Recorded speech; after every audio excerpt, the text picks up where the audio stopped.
Good morning, team. Thank you for joining me today on this Monday Morning Pep Talk episode number 279. And we're going to talk about time optimization and a reminder to do what works for you.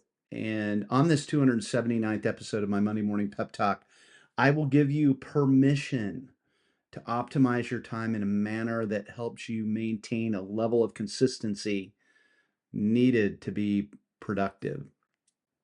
And when it comes to time optimization, there is no single right way. And anyone who tells you otherwise is selling a system, not a solution. And the truth is, the right approach is the one that you can stick with consistently. Optimization isn't about perfection or rigid routines, it's about building a rhythm that works for you and aligns with how you operate at your best. Consistency beats complexity every single time. And the goal isn't to do more, it's to do what matters better. Now, before I jump into today's call, I want to remind you of my professional purpose, and that is to help you, the full service, full fee advisor, optimize your productivity and help you become the best version of you.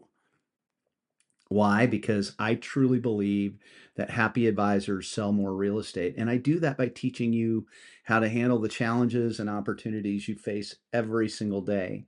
And I know when you can effectively manage these situations that do arise daily in your business, you'll be more productive and live a life that reflects the best version of yourself. And as always, I want you to listen today as if you're here in my office, sitting across the desk from me, either, on a one-on-one coaching session, or maybe you're listening to me or we're discussing your business over the phone. I recently spoke with a top producing advisor who has achieved an extraordinary amount um, in his career. And I asked him. I said, "What is your productivity tool that you use to manage your business at such a high level?" And he sheepishly admitted that he relies on nothing more than a yellow notepad and a pen. He was actually almost embarrassed to even tell me. And he said each morning he writes out his list, then adjusts and prioritizes it on the fly, crossing off tasks as they're completed and adding new ones as the day unfolds. It's a simple, truly analog system he's used as long as he can remember. And for him, it works.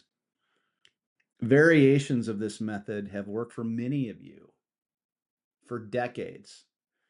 My own daily process using a physical planner isn't all that different. So here's the truth. It's not always about what you do with your time or your favorite way to manage your day, time, and your to-dos. It's often about what you stop doing. The key word today is optimize, which means to make the best or most effective use of the situation. You have 24 hours a day, 365 days a year. Obviously we're not going to work all of those, but you want to make those count. You want to make the time count. And when we look at our productivity tools, it really is about focusing on what matters and eliminating that which does not. So here is 10 things or 10 ways that you can improve your efficiency by saving wasted time. Number one, eliminate anything that doesn't give you an ROI, a return on your investment, either in time or in money. If it doesn't move the needle, it's out. Automate. Now, after you eliminate, look at what you can automate. Automate anything and everything that can be automated in your business and at home. Stop manually doing what tech can do better and faster. Now, again, I use a lot of technology to automate. I bring it all back to my analog daily execution. All right. My automation, my technology helps me collect and organize all of my thoughts and ideas and processes, etc. But then I bring it all back to my physical planner. I'm training my brain to execute. Now, I've seen people running around here with old iPhones and laptops, and it's time to upgrade your devices. This is number 3 on my list. You need to do it probably about every 2 years. It's if you're waiting on a slow phone or a computer or something glitching, technology is moving at a very fast pace. And to make that an investment in your technology, especially in this business where um, your investments are truly, I mean, you could run a business on a laptop and a phone. Um, you need to upgrade those devices at least every 2 years. Number 4, leverage tech tools. Use software and apps that support your systems and standard operating procedures. Like I just said, I have a lot of tech. Right now, I'm recording this on a product called Veed.io. And so tons of tech that I use, bringing it all back again to my analog process that works for me. Break the scroll. Social media and streaming are dopamine traps, literally an addiction. If you don't control them, they'll control your focus and your mood. It's a real problem for people. And I have to watch it myself. Calendar your priorities. Time block your deep work and go into airplane mode when it's time to lock in.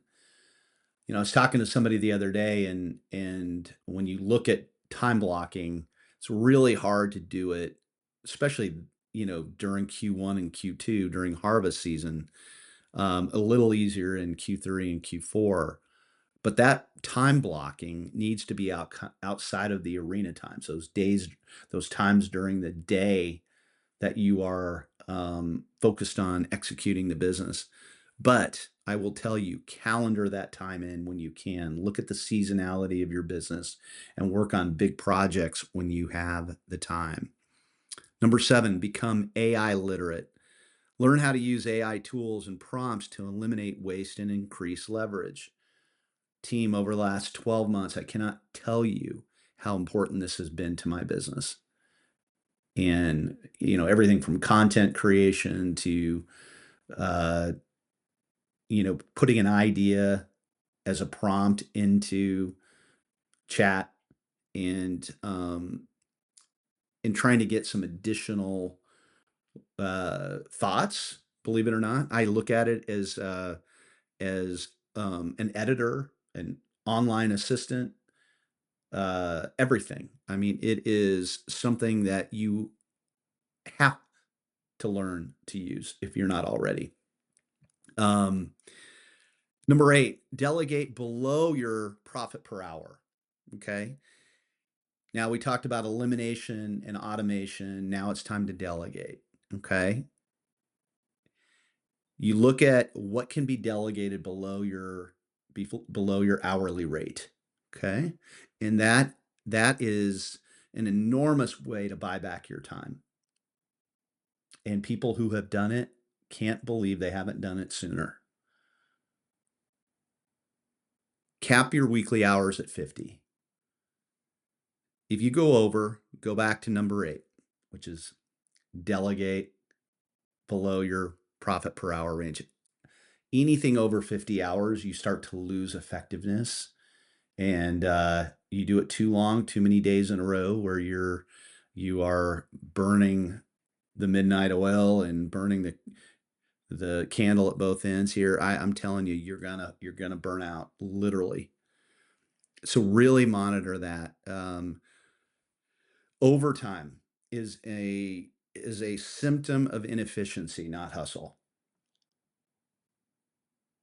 And then number 10, set boundaries around your time, who gets it, how much, and why. Learn to say hell no with confidence and without guilt. You need to truly interview your clients like they interview you, and put up, as you get busier and busier and busier, set boundaries around your time. If you're newer to the business, those boundaries are going to be a little wider. As you become more successful, you start to narrow it in. Okay. You start to bring that in. And that's really honestly what Take Flight is all about, is that ability to identify areas that you can get really good at and set those boundaries. So let me be clear here. After I stated these 10 areas, there's a science behind time optimization, but most of it is really simple, really simple guiding principles. The hard part is committing to it. You know, it is, we have these addictions that we deal with, okay? These dopamine traps. We love the dopamine drips of contracts and closings, obviously. It's just that there's a better way to get more of that. You have to know what your time is worth and be ruthless about protecting it. And here's the kicker. The time you save isn't for mindless distraction.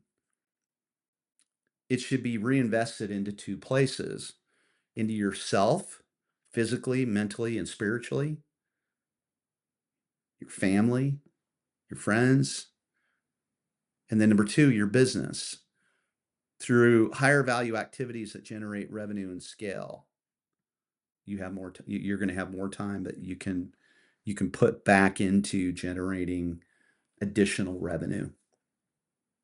So here's your challenge for the week. Stop chasing the perfect system and start owning these guiding principles, these time optimization strategies that work for you. I literally just want you to play on offense, not defense. That's the key. Your future self isn't waiting on a miracle. It can't be waiting on a miracle. It's waiting on you to cut the fluff, the waste, and commit to those things that truly move the needle for you. So, three takeaways from today that I want you to use to lock in, and that is the understanding that consistency beats complexity. Your system only works if you stick to it. Protect your time like it's your most valuable asset, which it is. When it's gone, it's gone. And then reinvest that time that you save. Pour it back into your well being and your business.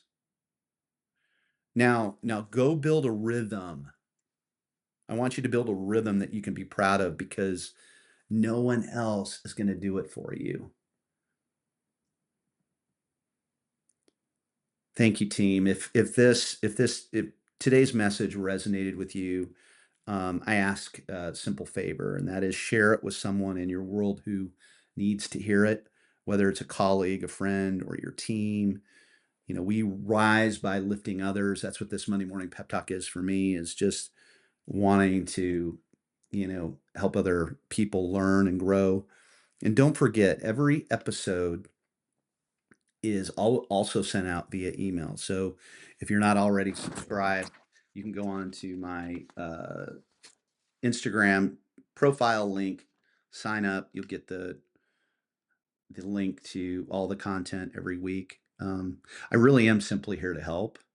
And if this has helped you, chances are it will help somebody else too. Team, have a wonderful week.